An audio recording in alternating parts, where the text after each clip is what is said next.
자, 오늘 우리 주신 하나님 말씀 우리 함께 받도록 하겠습니다. 오늘 우리 주신 하나님의 말씀은 신약 성경 마가복음 15장 42절부터 47절까지입니다. 신약 성경 83페이지 마가복음 15장 42절부터 47절까지요. 우리 다 같이 한 목소리로 같이 봉독하시겠습니다. 시작. 이날은 준비일 곧 안식일 전날이므로 저물었을 때에 아리마대 사람 요셉이 와서 당돌이 빌라도에게 들어가 예수의 시체를 달라 하니 이 사람은 존경받는 공회원이요 하나님의 날을 기다리는 자라. 빌라도는 예수께서 벌써 죽었을까 하고 이상히 여겨 백부장을 불러 죽은 지가 오래나 묻고 백부장에게 알아본 후에 요셉에게 시체를 내주는지라. 요셉이 세마포를 싸서 예수를 내리다가 그것으로 싸서 바위 속에 판 무덤에 넣고 두고 돌을 굴러 무덤 문에 놓음에 막달라 마리아와 요셉의 어머니 마리아가 예수 둔 곳을 보더라. 아멘. 자, 우리 자리에 앉으셔서 말씀 듣기 전에 옆 사람 보시면서 손으로 인사하십시다. 잘 오셨습니다. 반갑습니다. 예, 반갑습니다. 반갑습니다. 예, 뒤에 파킹랏에 계신 분들 반갑고요. 가정에서 우리 함께 예배드리는 분들도 진심으로 반갑습니다. 아무쪼록 건강 가운데 하루하루 잘 지내시길 바라고, 특별히 내일부터는 또 기온이 올라간다 그래요. 거의 수요일 목요일은 한 100도 가까이 올라간다 그러는데 건강 유의하시길 바랍니다. 자, 오늘 이 본문 가운데서 특별히 우리가 제목으로 삼아야 되겠다. 헌신의 기막힌 타이밍과 찬스, 이런 제목으로 말씀을 전해드리려고 합니다. 우리가 인생을 살아가는 동안에 참 많은 일들이 생기게 되죠. 무슨 일든 간에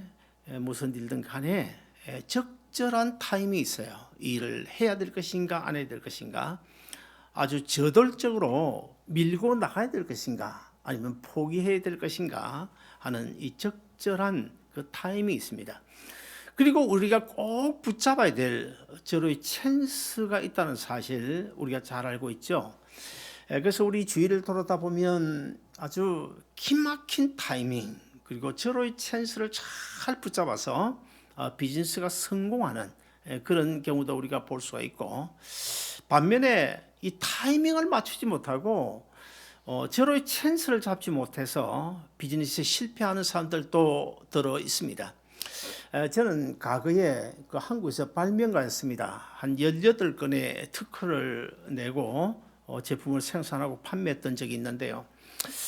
그때 참 많은 것을 개발했어요.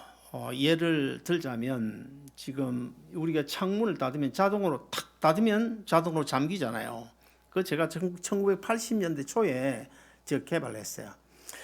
그리고 또 자동차가 크루즈 컨트롤이라고 알죠. 여러분 고속도로를 달릴 때에 110마일 나누면 고정을 시키는 110마일 계속 주행하는 크루즈 컨트롤도 사실은 제가 물리적, 요즘 저 전자식이 아닌 1980년 초에 저 실용 특허를 낸 적이 있는데, 근데 문제는 이 타이밍이 맞지 않는 거예요. 그때 당시 사실 그런 것들 그렇게 필요도 없고 주의 상황이 받쳐주지 않으니까 결국 성공을 하지 못했어요. 이 타이밍이라는 것이 그만큼 중요합니다. 찬스도 중요해요. 요즘에 아이들이 뭐 신발을 신고 가다 보면 반짝반짝 저녁에 불이 들어오잖아요. 이것도 사실은 제가 1980년도인가 그때 낚싯대를 만들었어요. 낚시를 이제 할 때 낚싯대 끝에 전기불을 달아가지고, 배를 불을 달아가지고 낚시가 물면 불이 깜빡 오도록, 그건 뭐 그때 좀 괜찮았어요. 어쨌든 거기서부터 시작돼 가지고 뭐 이제 신발 바짝을 끄는 것도 나오고 그랬는데, 아무튼 이 타이밍과 찬스라고 하는 것은 참 중요하다는 사실 제가 뭐 이야기 안 해도 여러분 잘 알고 계시죠. 우리 신앙생활에도 타이밍이 필요해요. 절호의 찬스가 필요합니다. 제가 우리 신앙생활에 타이밍이 필요하다, 절호의 찬스가 필요하다, 제가 이렇게 이야기하면 여러분 가운데는 혹시나 그렇다고 요리조리 몸을 도사리다가 어느 순간인가 내 이름이 드러나겠다 싶으면 딱 나와서 그냥 죽기 살기 일하는 그것을 말하지 않습니다. 오늘 제가 타이밍과 찬스를 놓치지 말아야 된다라고 하는 것은 하나님께서 우리 한 사람 한 사람을 아주 하나님의 구원 역사를 이루고 가운데 꼭 이때는 내가 필요하다, 김아무개 권사에 내가 꼭 필요하다라고 할 때 그때 우리가 거절하지 말고 그때가 바로 하나님이 주신 나에게 타이밍이고 내가 붙잡아야 할 찬스라는 사실을 꼭 기억하고 우리가 하나님이 쓰시고자 하는 그때, 내가 주님 앞에 헌신하고 충성해야 될 그때를 놓치지 말라, 그런 뜻으로 받으면 좋겠습니다. 제가 지난주일 말씀을 드린 것처럼 시편 14편 1절이나 아니면 시편 53편 1절에 무슨 어떤 말이 있습니까? 어리석은 자는 이르기를 하나님이 없다고 하도다. 세상에서 가장 어리석은 사람이 누구냐? 모래 위에 집을 짓는 사람이지만 사실은 성경적으로 바로 하나님이 없다고 하는 사람이 가장 어리석은 사람이다. 이것을 제가 말씀을 드렸는데요. 자, 그렇다고 한다면 세상에서 가장 불쌍한 사람은 어떤 사람일까요? 불쌍한 사람 너무너무 많지 않습니까? 우리 주위에 보면 참 불쌍한 사람, 참 불쌍하다, 그런 사람들 많지만 사실은 제가 생각할 때 지금까지 얼마나 많은 사람들이 이 지구상에 왔다 갔습니까? 어떤 인류 역사학자에 의하면 이 지구상에 창세 이래로 이 지구상에 왔다 간 사람이 얼마 되냐, 약 한 100억 정도 된다. 어떤 사람은 뭐 시카고 대학의 연구진 같은 경우에는 작년에 발표했나요? 뭐 한 6억 정도 된다, 60억 정도 된다, 그런 이야기를 하는데 뭐 아무도 모르죠. 얼마나 왔다 갔는지 몰라요. 아무튼 간에 이 지구상에 태어난 사람들 가운데 가장 불쌍한 사람이 누굴까? 첫 번째, 두 번째, 한 두 사람을 꼽는다면 여러분 어떤 사람을 들 수 있을까요?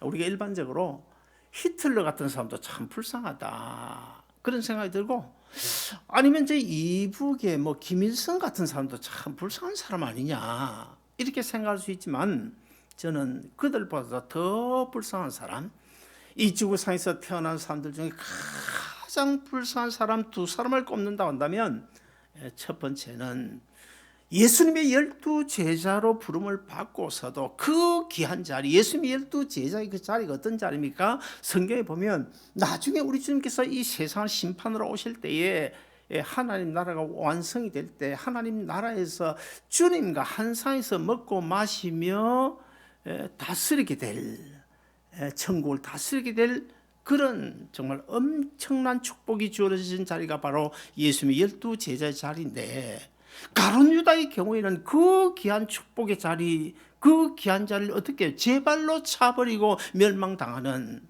그러므로 얼마나 불쌍한 사람이에요. 예수 안 믿고 죽은 어떤 한 사람보다도 더 불쌍한 사람 아니겠습니까? 그리고 또 한 사람을 더 꼽는다면 저는 빌라도라고 봅니다. 하나님의 아들 예수님을 직접 목전에 대면을 했어요. 직접 대면을 하고서도 하나님의 아들이신 줄 알아보지 못하고 사형에 처하는, 십자가형에 처하는 그 엄청난 큰 죄를 저지르고 멸망당한 사람 바로 빌라도가 아닐까, 이런 생각이 들어집니다. 그러면 그들과는 달리 이 인류 구원 역사에 정말 아름답게 하나님 앞에 쓰임 받은 한 사람이 있는데 그 사람이 누굴까요? 바로 오늘 본문의 주인공인 아리마대 요셉입니다. 아리마대 요셉은 예루살렘에서 한 20마일 정도 떨어진 그 아리마대라고 하는 조그마한 성읍에 사는 사람인데요. 이 사람은 아주 큰 부자였습니다. 거기다가 이 사람은 사내들인 공이라고 하는 아주 요즘의 국회의원에 준하는 그런 아주 권력을 가지고 명예를 가지고 살았던, 그리고 또 성경에 보면 아주 백성의 존경을 받는 자였더라, 그렇게 기록한 것을 보아 이분은 아주 대단한 사람이었고, 사회적으로 대단할 뿐만 아니라 우리 신앙적으로도 오늘 성경 우리가 다른데 여러 군데 보면 이 아리마다 요셉에 대해서 몇 군데 나오는데요. 요셉은 정말 신앙적으로도 아주 선하고 의로운 사람이었다. 그리고 사내는 공회가 예수님을 십자가에 못 박아 죽이자는, 예수님을 죽이 사형에 처하자는 그런 안건이 쉽게 말하면 국회에 올라왔을 때에 국회의원이었던 이 아리마다 요셉이 그것도 안 된다고, 사형에 처하면 안 된다 반대했던 사람 또한 바로 오늘 본문의 주인공인 아리마다 요셉입니다.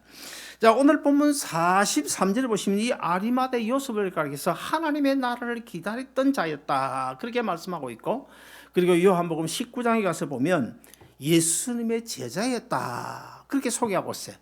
그런데 중요한 것은 이 아리마다 요셉이 보통 신앙인이 아니었었는데 한 가지 흠이 있었어요. 어떤 흠이 있었을까요? 예수님의 제자였으면서 하나님 나라를 기다린 자였음에도 불구하고 나는 예수 믿는 그리스도인이라고, 나는 예수님의 제자라고 당당하게 사람들 앞에 밝히지 못하고 숨겨 지금까지 살아왔다는 이것이 아리마다 요셉에서 유일한 흠집일 것입니다. 그런 그 아리마다 요셉이 오늘 본문에 보시면 빌라도를 찾아가서 예수님의 시신을 달라고 요청해서 예수님의 시신을 받아서 자기를 위하여 사둔 무덤에 장사를 지내는 그런 장면이 오늘 본문 앞뒤에 계속 나오고 있습니다. 예수님은 우리가 잘 알다시피 금요일 오전 9시에 십자가에 달리셨죠. 십자가에서 몇 시간 동안 계셨습니까?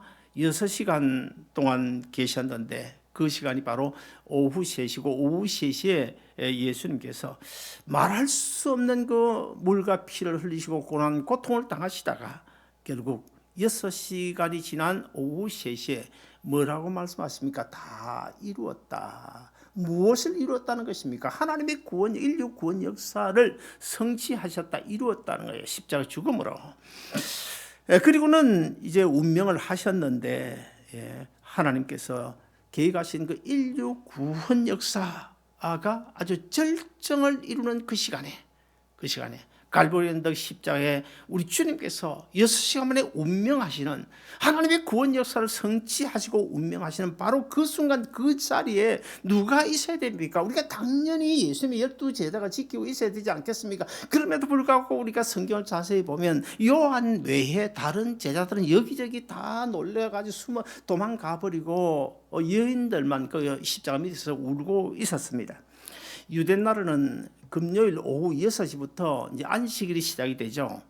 안식일이 시작이 되는데, 자, 그렇다면 예수님께서 오전 9시 달리셨고 오후 3시에 운명하셨으니까 안식일 때는 오후 6시까지, 3시부터 6시까지 3시간 남죠.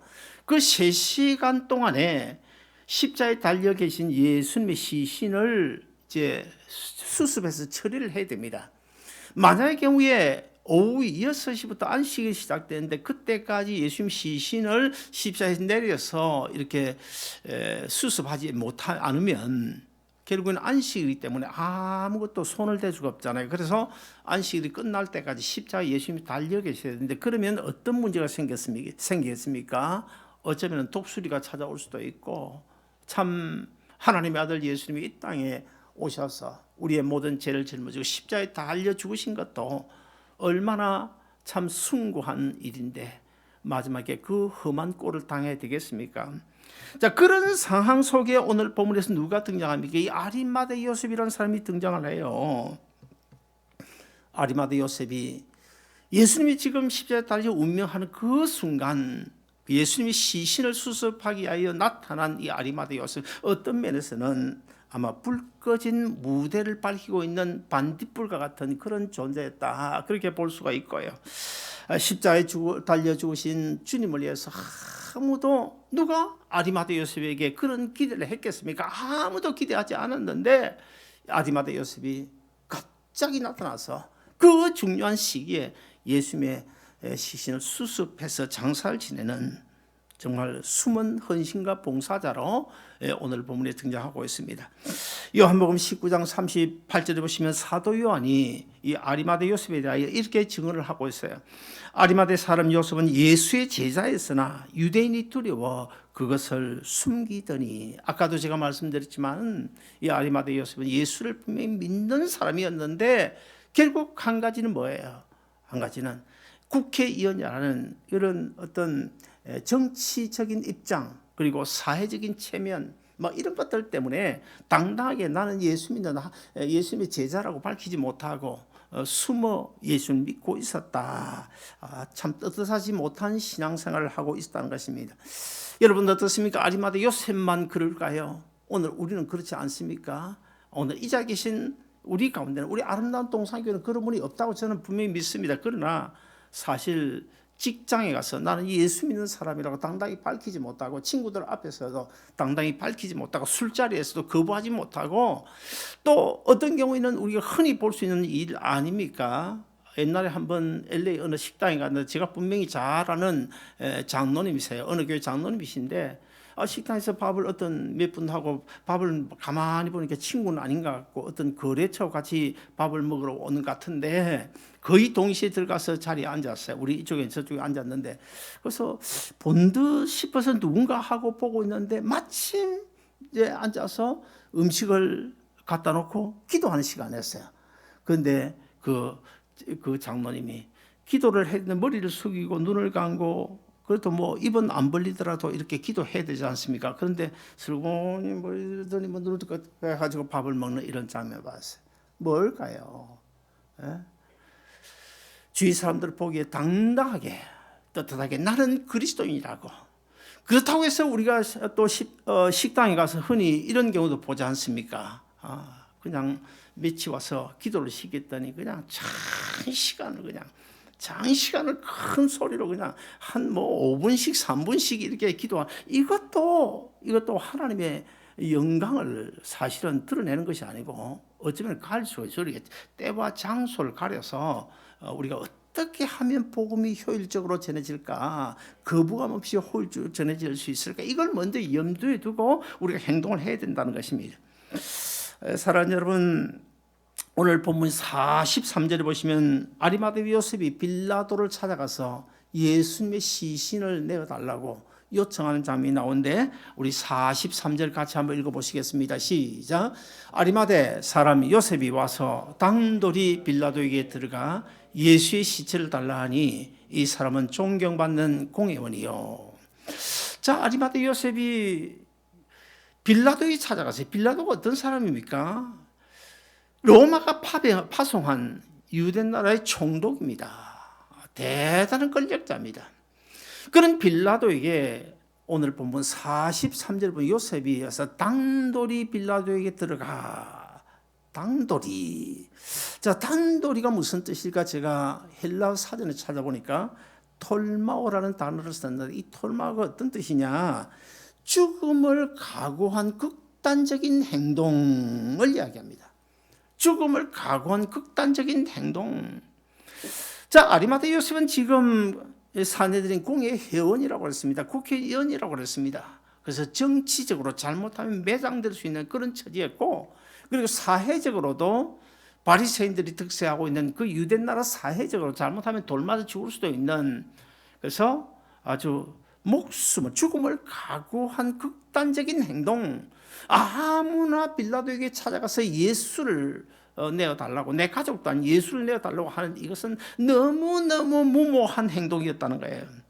그러나 그는 그런 위험을 무릅쓰고 빌라도를 찾아가서 예수님의 시신을 내어달라고 당당하게 요구하고 있습니다. 보통 용기가 아닙니다.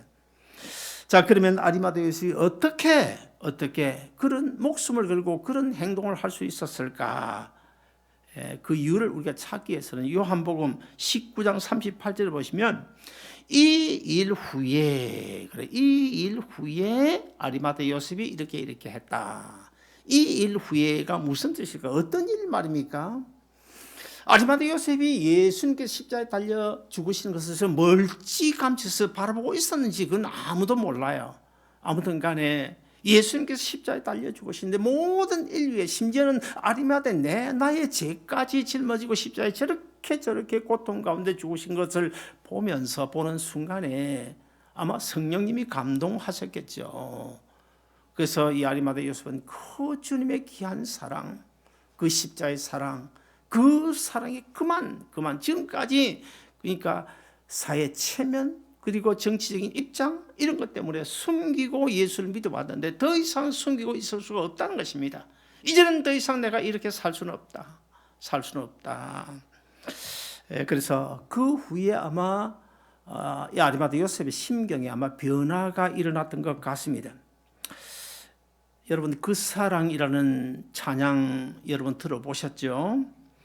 상한 갈대 꺾지 않으시는 꺼져가는 등불 끄지 않는 그 사랑, 변함없으신 거짓 없으신 성실하신 주님의 그 사랑, 날 위해 죽으신, 날 위해 다시 사신 예수 그리스도 다시 오실 그 사랑, 죽음도 생명도 천사도 하늘의 어떤 권세도 끊을 수 없는 영원한 그 사랑 예수, 그 십자의 사랑 때문에 아리마다 요셉은 지금까지 예수님 믿는다는 것을 숨기고 살아왔지만 그 순간이 그냥 완전히 무너지고 말았던 것입니다.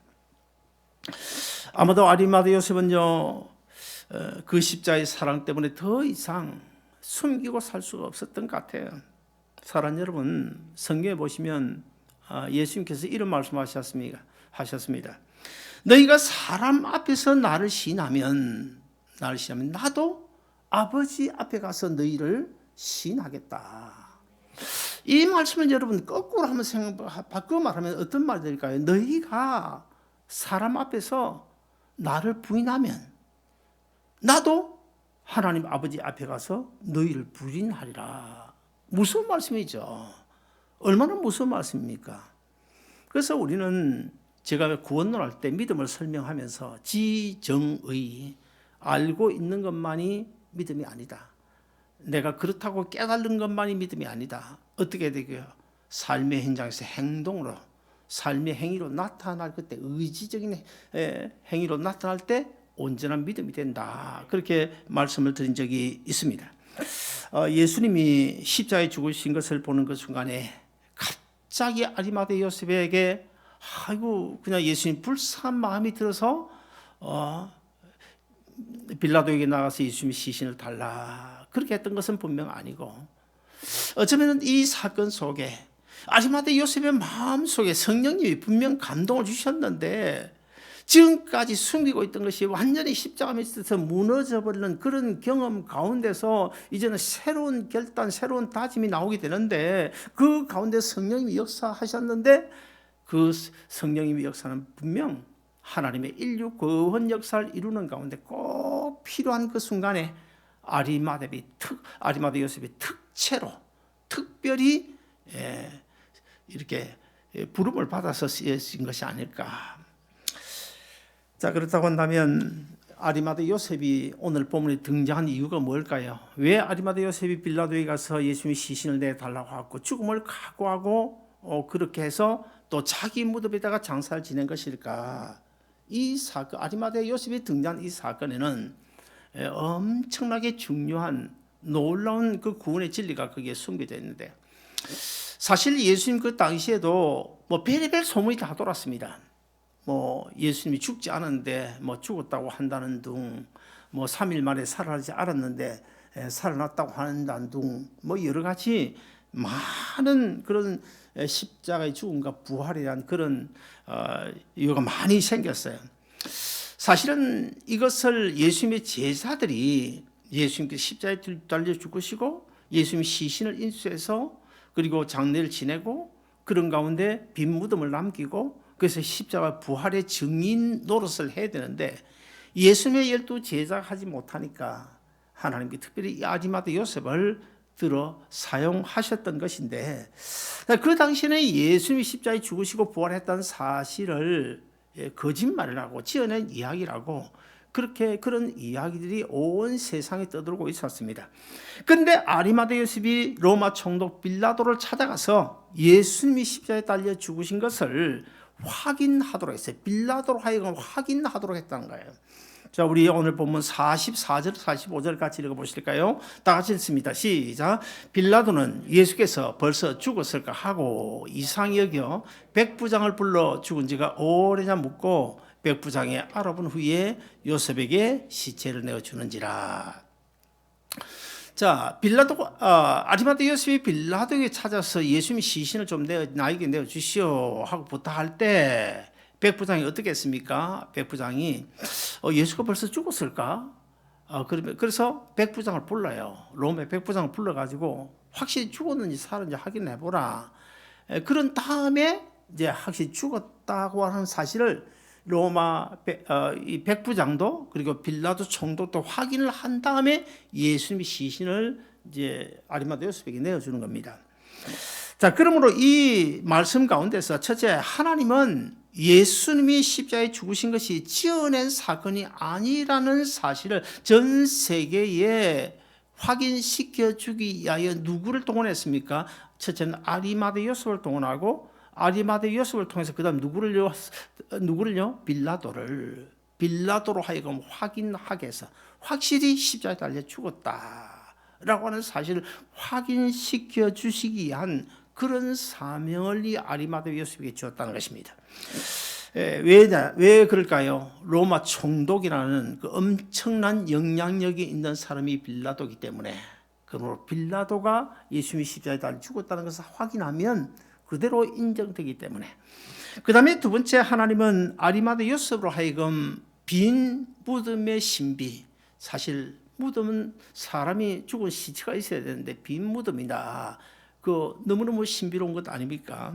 그 빈 무덤의 신비를 통해 믿는 우리의 부활도 장차 반드시 우리 예수 믿는 그리스도도 또 예수님께서 저렇게 살아나셨으니까, 무덤에 사흘 만에 살아나셨으니까 나도 살아날 거야 라고 하는 믿음을 우리에게 주시기 위해서 예수님은 아리마대 요셉이 가지고 있던 그 무덤을 제공하게 했고, 그 무덤을 통해서 빈 무덤이 되게 하셔서 그것을 우리에게 우리에게 믿음을 주게 하는 역할자로 사용했다는 것입니다.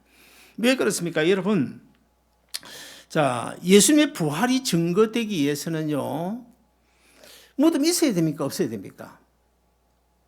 무덤이 있어야 됩니까? 없어야 됩니까? 사실은요, 무덤이 있으면 안 됩니다. 지금까지. 자, 이슬람의 마호메트 안에 아무래도 뼈라도 있겠죠. 석가모니 뼈라도 있겠죠. 뭐라도 남아있겠죠. 무덤이 있으면 안 돼요. 그러나 빈 무덤도 안 됩니다. 무덤이 없어서도 안 됩니다. 무덤이 있었어도 안 되고 무덤이 없었어도 안 돼요. 그럼 예수님께서 장사되었다 3일만 살아나셨다. 어떤 무덤이 있어야 됩니까? 빈 무덤이 있어야 된다. 사람이 들어있는, 시체가 들어있는 무덤이 아니고, 그리고 무덤이 없었어도 안 되고, 무덤은 이때 시체가 없는 빈 무덤이 있어야 되는데, 우리 기독교 예수님 무덤만이 빈 무덤이라는 사실입니다. 여러분, 빈 무덤이 있어야 예수님의 부활이 증거되고, 빈 무덤이 있기 때문에 오늘 이 자리에 계신 우리 또한 예수님처럼 부활할 것을 우리가 믿을 수가 있게 되는 것입니다.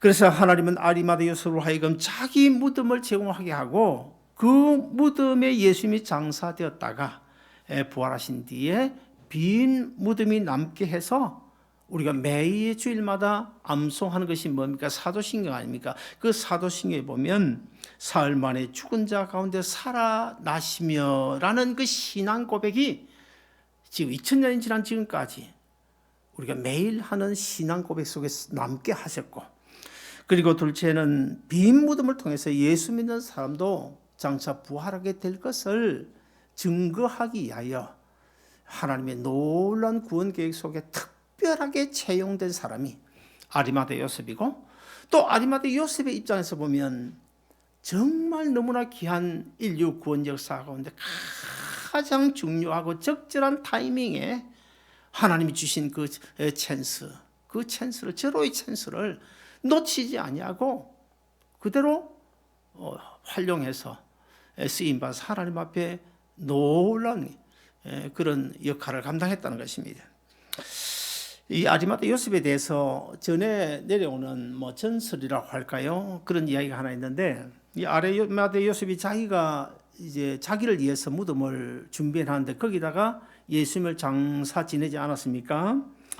그런데 예수님이 부활하자 요셉은 예수님의 시체를 훔친 자로 오해를 받게 돼요.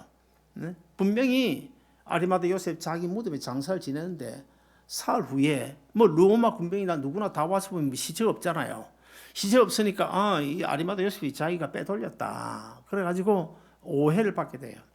그래서 나중에 이제 체포가 돼가지고 40년 징역형을 선고받았다.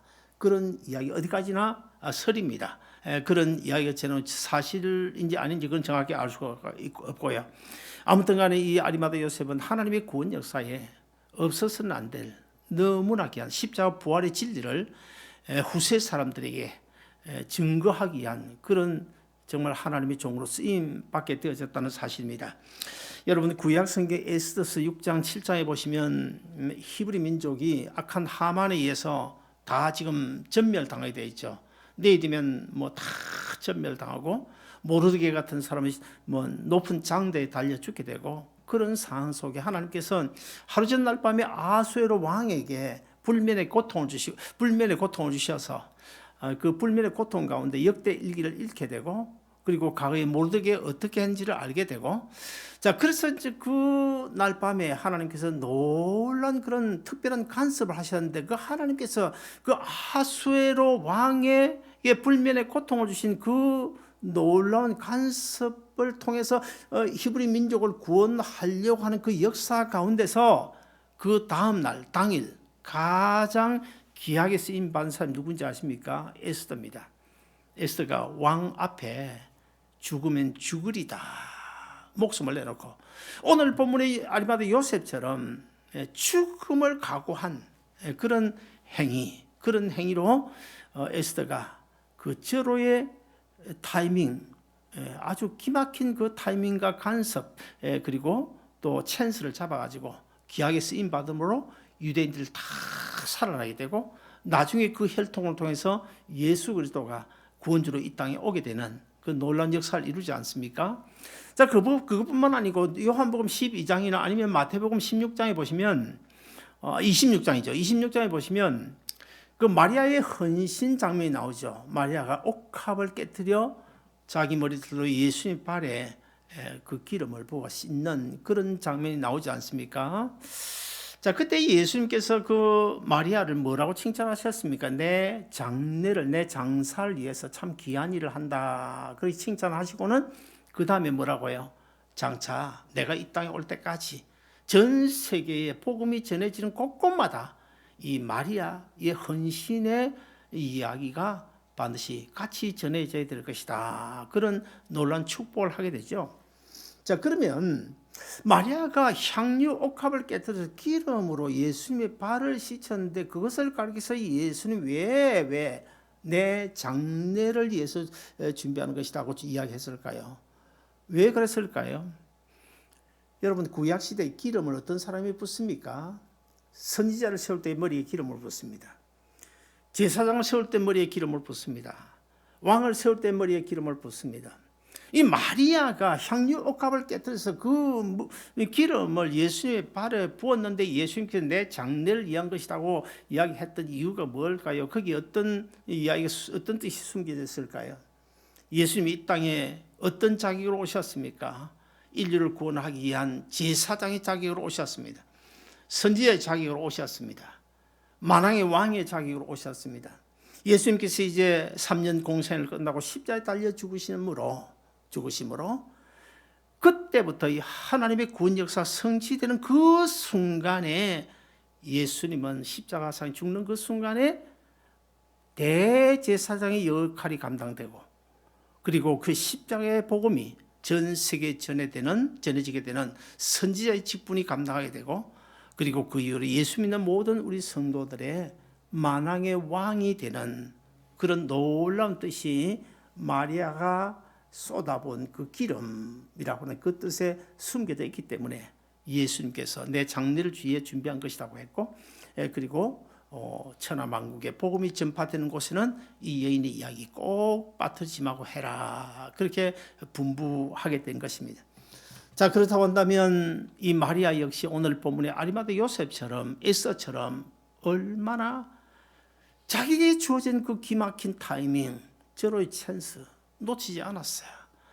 전 재산인 그 향유 옥합을 깨뜨려 주님의 발에 부음으로 주님께서 이 땅에 가지고 오신 세 가지 중요한 그 직분을 나타내 보여주는, 확인시켜주는 그런 놀라운 헌신자로 성경에 등장하고 있지 않습니까? 이제 말씀을 맺습니다. 우리 모두 예수 믿는 것을 부끄러워하는 그런 자들에게 우리 주님께서 오늘 뭐라고 말씀하시는가 하면요. 마가복음 8장, 앞서 8장 38절에 보시면 이렇게 기록하고 있는데 같이 읽어보실까요? 자, 누구든지 이 음란하고 죄 많은 세대에서 나와 내 말을 부끄러워하면 인자도 아버지의 영광으로 거룩한 천사들과 함께 올 때 그 사람을 부끄러워하리라. 얼마나 중요합니까? 조금 체면, 조금 정치적인 입장 그런 것 때문에 예수 믿는 거 숨기지 마시고 목숨을 걸고 빌라도 앞에 나갔던 그 아리마대 요셉처럼 우리도 정말 숨은 봉사자가 아니고 숨은 그리스도인이 아니라 우리가 당당하게 나중에 언제 어디서라도 주님 앞에 당당히 어여시 바로 설 수 있는 그런 믿음을 가지고 살아가는 여러분 되시길 주의 이름으로 축원드립니다. 기도하겠습니다. 자비로우신 하나님 아버지 감사합니다. 오늘도 저희들이